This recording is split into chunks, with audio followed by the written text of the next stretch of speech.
This podcast is brought to you by Penji. Penji is a creative subscription service that gives you access to pre-vetted, agency-trained creatives from all over the world. From graphic design to illustrations to social media management and web development, it's all included for one monthly price. It's time to say goodbye to the hassle of searching for top-notch creative talent. With Penji, you get quality and consistency delivered right to your inbox every day, carefully crafted for you by humans. So meet your new creative team today. Head over to penji.co for more and enter the coupon code located within the podcast show notes.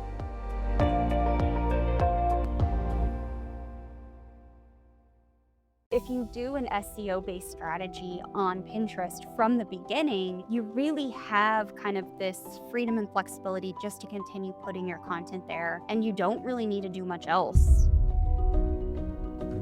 You don't need to engage with other people. You don't have to go in other people's comments. You don't need to have DMs going. You don't have to post stories in order to keep your profile alive.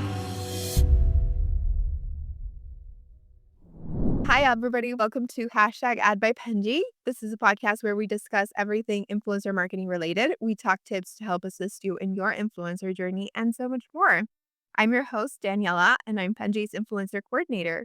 Today, I'm joined here with a very special guest, Heather Ferris. Hi, Heather. How are you? Hi, Daniela. I'm well. How are you? I'm very happy to have you today. For anybody who wants to learn about you or doesn't know who you are, can you tell us a little bit of what you do? Give us a quick rundown. Yeah, so my name is Heather Ferris, as you already mentioned, and I have been doing Pinterest marketing strategy and implementation for myself, clients, and students since 2016. I got started in marketing by accident. I just wanted to start a mom blog, and it just like happened. So here I am, all these years later, doing this professionally.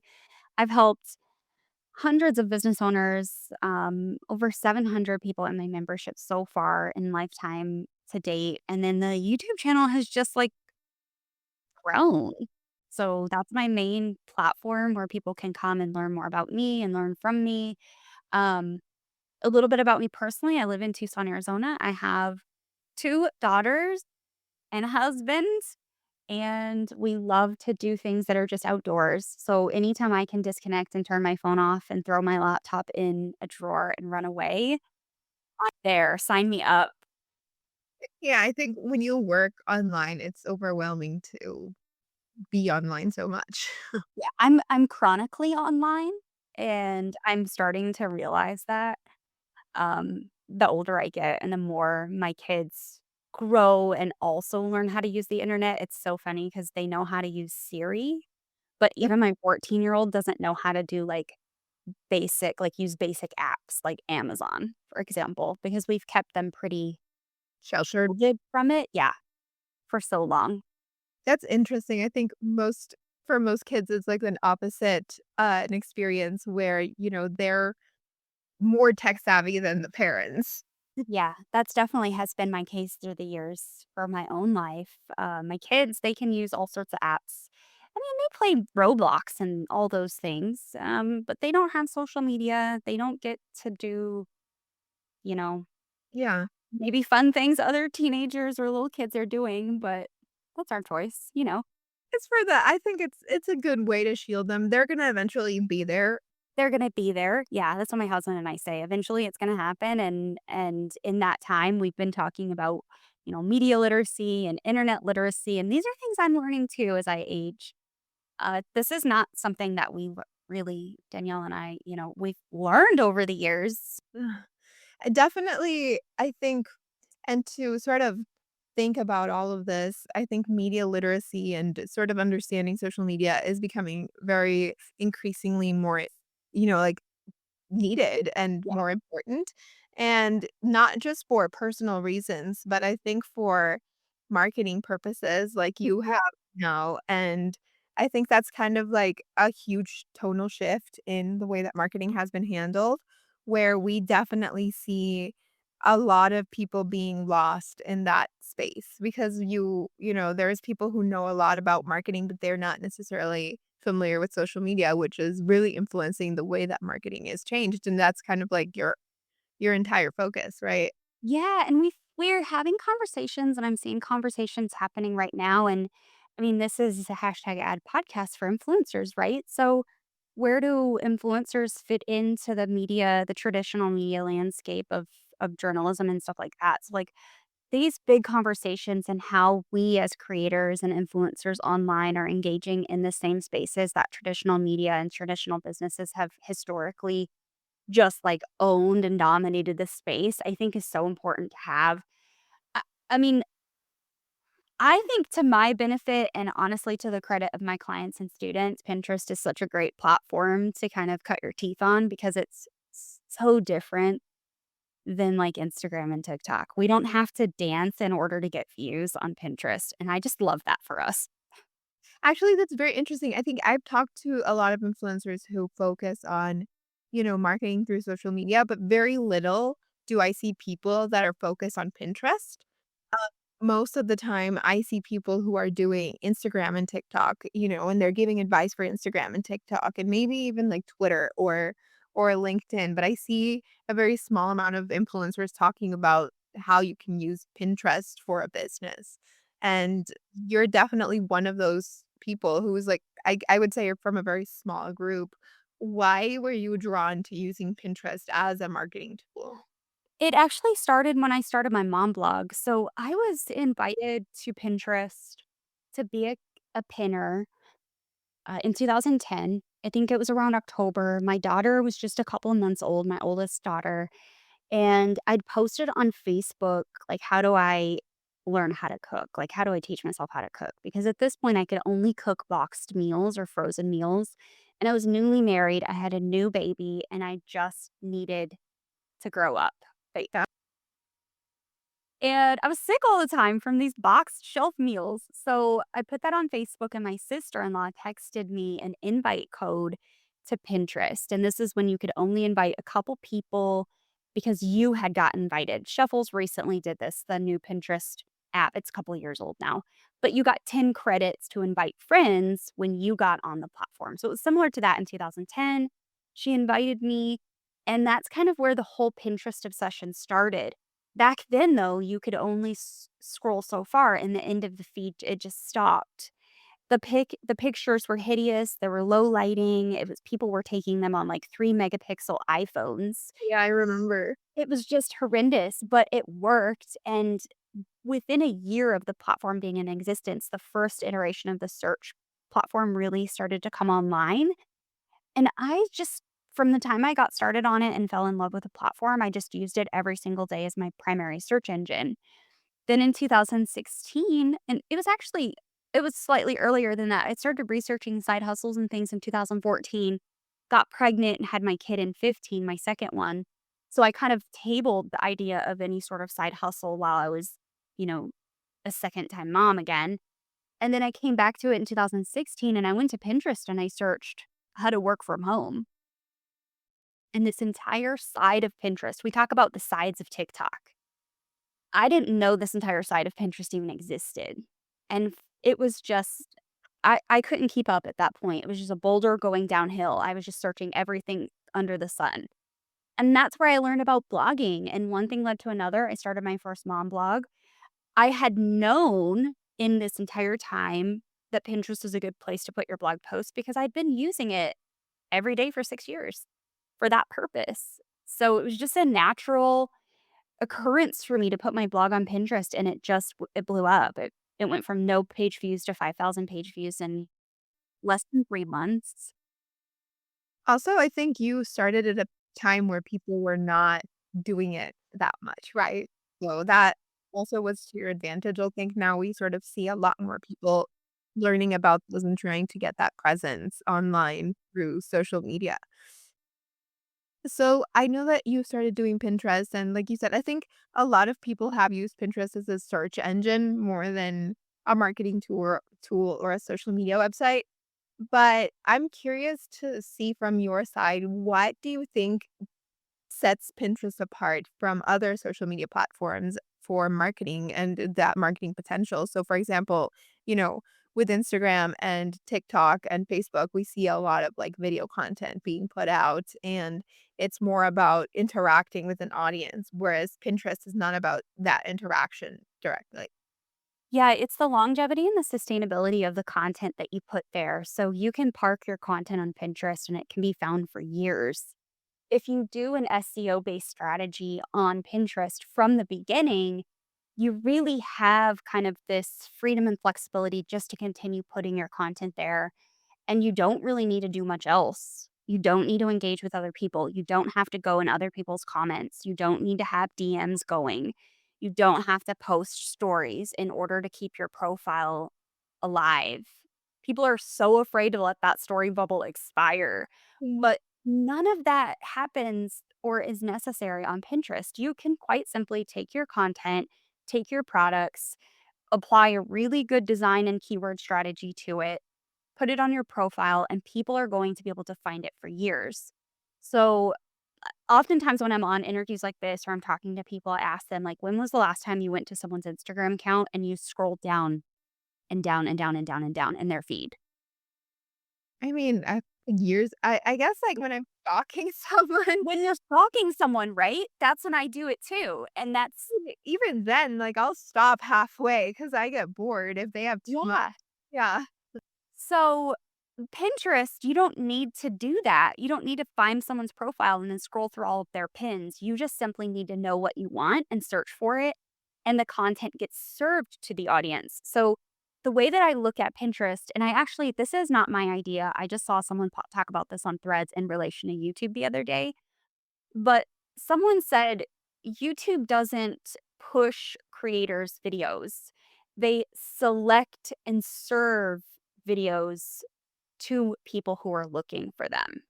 And I really kind of like that thought process. Pinterest does the same exact thing. So you put your content on the platform, you use good keywords, you use good creatives, you pin it to your Pinterest boards, and then you walk away. Pinners are going to come behind you, and Pinterest is going to self select the content for them based on their search terms. And I think that's just so powerful. You're not having to chase constantly. You're not having to um, put your ring light up and find trending audios and shake your booty constantly in order to get people to stop and watch you. There's no need for you to create 7-second videos to try and go viral over on Pinterest. And I am all for it. And I definitely think that, like you said, that's huge for people who are not necessarily into putting themselves out there online. Um, I think there is a growing demand for people to have a social media presence, or a business, of course, but that doesn't mean that everybody wants to have their face plastered on, someone's Instagram or who wants recording videos. And, you know, I think what you are doing is also giving those people an alternative that doesn't require all of this sort of video and face-centered, person-centered marketing that I think Yeah. you're sort of getting accustomed to. Um, and also I think a budget-friendly option. I think with platforms like YouTube and to a degree, Instagram and TikTok, obviously a lot less, I've seen this growing fear because there's a demand for very curated content, Yeah. especially for YouTube, which really scares people to put themselves out there when before, everybody would make a YouTube video out of their laptop webcam, and it didn't matter if you were filming out of that. Nowadays, it's like, well, if I don't have a $7,000 camera, how am I supposed to make a YouTube Oh video? my gosh. Daniela, I have a funny story. YouTube's my first platform. Right. I crewed on YouTube first. I bought this camera in 2019. It's just a Canon M50. It's the first version. My husband dropped this in a creek in Costa Rica, and I stuck it in a bag of rice as quickly as I could. Managed to save it, but it doesn't hold battery anymore. So every time I film, I have to change Yeah. the battery out. So, like, I have 8 batteries over here ready to go. So if I film 2 videos in a day, I swap the battery between videos. I refuse to buy a $7,000 camera because at the end it's a similar reason why I don't show up on Instagram Reels or TikTok much anymore. I don't care to film aesthetic B-roll and apply my knowledge to it. If you can't handle looking at my sometimes unmade face, or uncombed hair, like, you're not for me, and I will just turn the video around and just listen to what I have to say. But yeah, I'm just not willing to show up and be aesthetic and go into debt buying, unnecessary. No, and it takes a long time too. Like, if you I mean, I have seen influencer videos that are beautiful, right? Like, they're beautifully edited, beautifully like, everything about it is so perfect, they're wearing the perfect outfit, perfect hair, perfect everything just fits right in.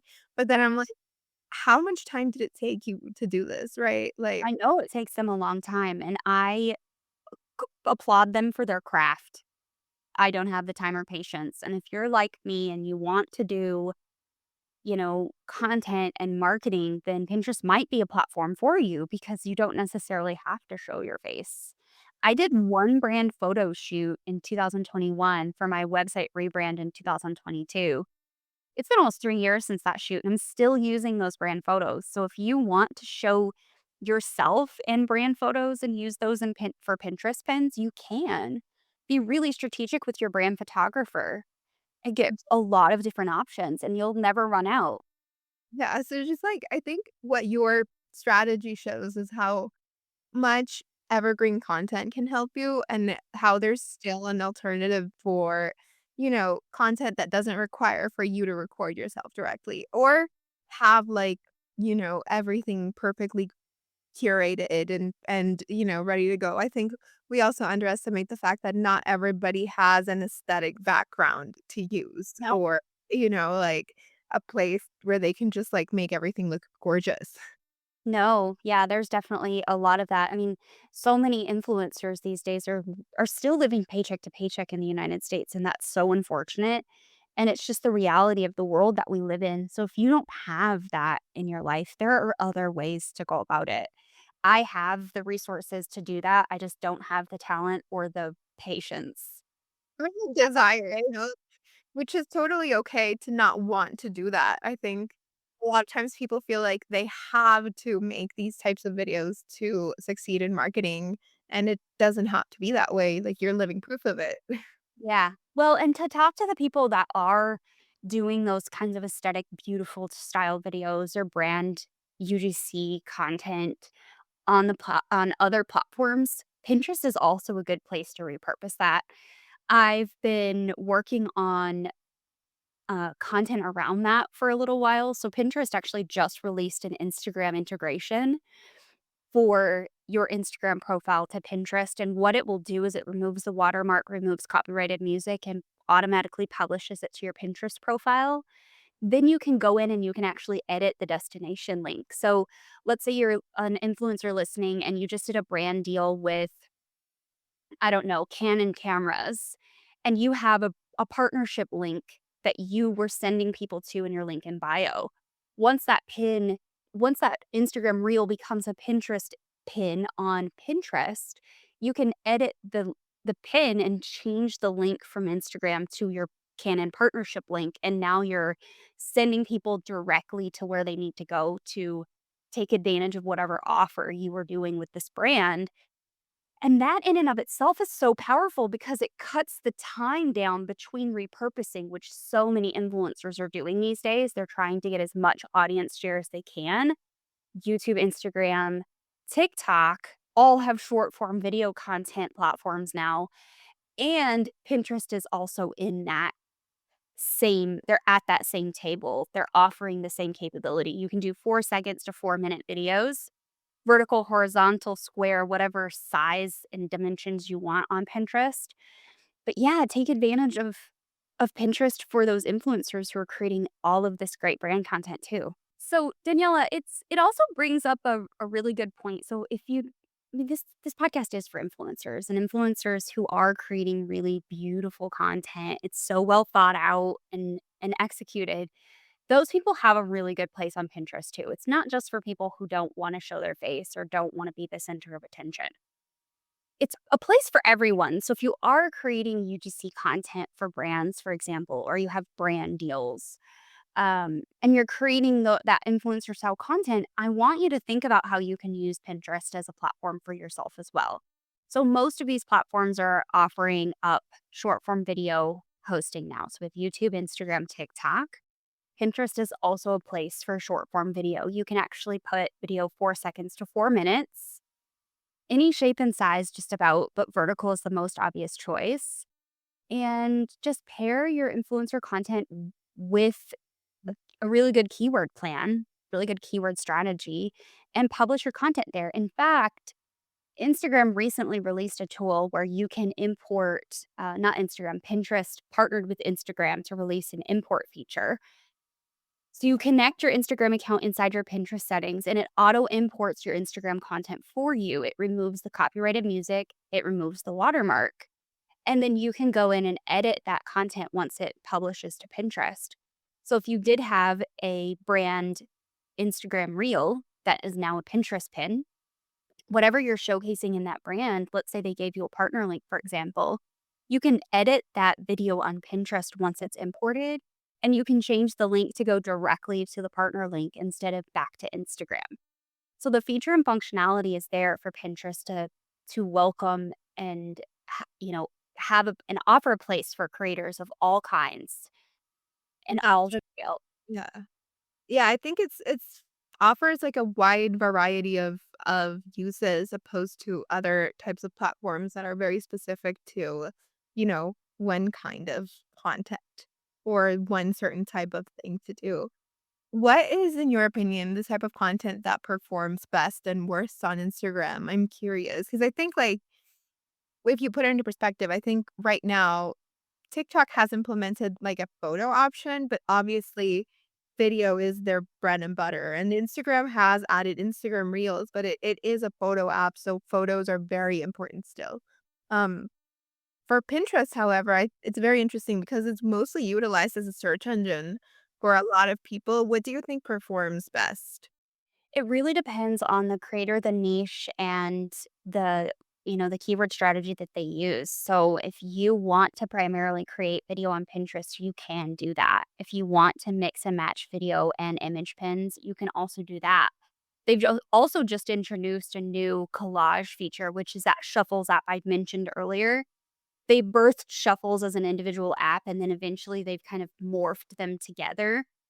So when you go to your mobile app and you create a pin, you have that option to create a collage now. So I think it's really up to you what you want to use and in your niche, specifically what's doing well. Now, if you want to know what's doing well in your niche or what other creators are doing, you have that option to find that. So just go to the search bar, search for the video topic you were just about to create. So if you were going to create a video on a capsule wardrobe, search capsule wardrobe for whatever aesthetic or theme you're creating, and then look at the content that comes up in the search. If you don't see a lot of video there, you should be creating video for that search term.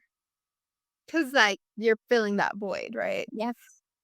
Yeah, which is really interesting. I think for people who are, like, sleeping on Pinterest or don't know what to do even, and I think most of us are more familiar with other platforms for marketing. How do you suggest just getting started? Is it just like, you start posting the content that you were posting to Instagram to Pinterest? You start creating whatever you wanna create for Pinterest or, repurposing or directly linking Instagram, like you said, to the Pinterest? What is your suggestion for that? Yeah, my suggestion is going to be to start with your business and get really real with yourself with what you're known for. So for example, I have a website. I know a lot of influencers are just creating on Instagram. Maybe they don't have a website. They might just have like a stand store or something similar. So what I want you to do is kind of brainstorm in a notebook. I have a little Planoly notebook right here, and I want you to just brainstorm what your pillars are in your business. What are your pillars of content? That's where I want you to start. So my pillars in my business, for example, are Pinterest organic marketing, Pinterest paid marketing, graphic design, and automation.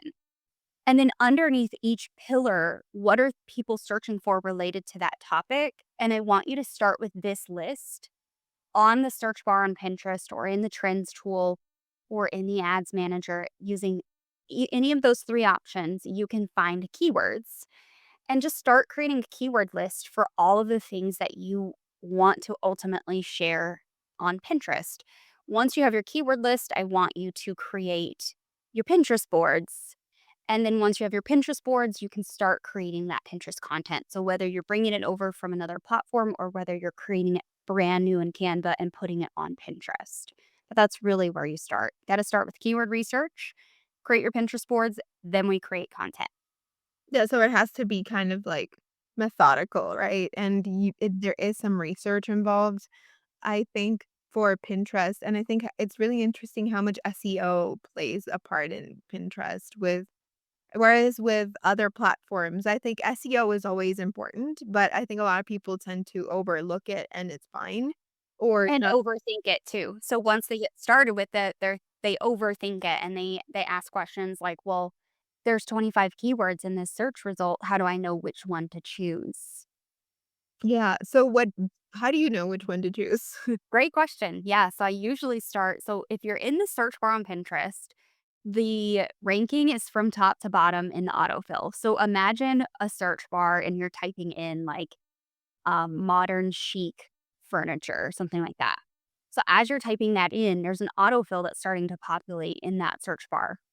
So top to bottom in that search is the most searched for, like it's prioritized in that way. And then once you hit enter, from left to right is the most searched for in the bubbles at the top. So if you have a US based account or most Western European countries also offer the little bubbles underneath search terms, then you will notice, like, if you were to type in, like, minimalist furniture, underneath, it's gonna start coming up with different styles and colors and fabrics. So you go left to right with those bubbles using that seed keyword you put in the search bar. Now, there's 2 tools on Pinterest I've already mentioned, the Trends tool and the Ads Manager. They offer search volume. So you could also just use those tools and see what search volume is and go with whatever has the highest search volume first. So when you're finding sort of those higher words, higher keywords, highest search volume, you gotta work from that to start creating, thinking like, "Okay, people really like brown couches, Mhm. right? Yeah. So So let me." what's your style and aesthetic and what do you do in your business? Interior designers of all shapes and sizes are on Pinterest, and pretty much every aesthetic or vibe is represented. So yeah, you can start with, like, brown couch, but then somebody might be doing contemporary, whereas Danielle is doing mid-century, and I'm doing, English. Yeah. So, just look for the things that are related to your business and what you create, sell in your business. And that's kinda like how it's getting, like, more niche down because brown couch is so general, like, everybody could have a brown couch, right? And then from brown couch, you go to, like, contemporary, then you go from contemporary to modern and so forth. And then yeah, so what I want you to be thinking about to further answer your question is how to know which one to choose. I don't want you to go with a short tail keyword like modern brown couch. I'd rather you go with a longer tail keyword, especially for your board titles. So like um, mid-century modern leather couches. And then if the couch is brown, it will fit on that board the same way if the couch is gray, it'll fit on that board. So, be thinking in a more broad overview, but also long tail, and you'll end up ranking for both versions, the short and the long That's very, tail. like, very interesting. I think that's kinda like a very methodical way of seeing things that I think a lot of times people don't know, how to even understand it, how am I gonna even it's my brown couch, like, I just wanna sell it. I just want to sell this brown piece of furniture. What do you do? That's what you do. Yeah. Well, it's been really interesting having you today on the podcast. I do have a lot of Pinterest knowledge and a lot of SEO knowledge, which I think a lot of people are not very savvy in, so it's definitely been very helpful. For anybody who wants to grow on Pinterest or learn more about it or would like to work with you, the floor is yours to tell us where they can go. Yeah, so just come over to heatherfarris.com. It's Farris. I think my name is on the screen, but if you are listening in your ears, it's Farris. You'll find me there, probably in a pink shirt with a cactus on the front of some sort. And everything that I offer is right there on my website. So I have, free content on my blog and my YouTube channel, but I also offer, a low cost paid membership and done for you services. So depending on what where you're at in your journey and what you specifically need as a business owner, chances are I have some sort of resource for you. Awesome. Yeah, then I will be adding those links to our description for the video so that people can those who are watching can go see it and for listeners as well so that anybody can go in and check you out. Thank you, Daniela. Thanks for having me. Oh, thank you so much for being here. It was really fun. And to everybody listening, I'll see you on the next episode. You've been listening to Fully Managed, brought to you by Penji. Check out the show notes to learn more about today's guest, and to learn more about Penji, the human-first creative subscription service, head over to penji.co. And by the way, if you're still listening, it would mean the absolute world to us if you were to share this podcast with a friend and, of course, subscribe.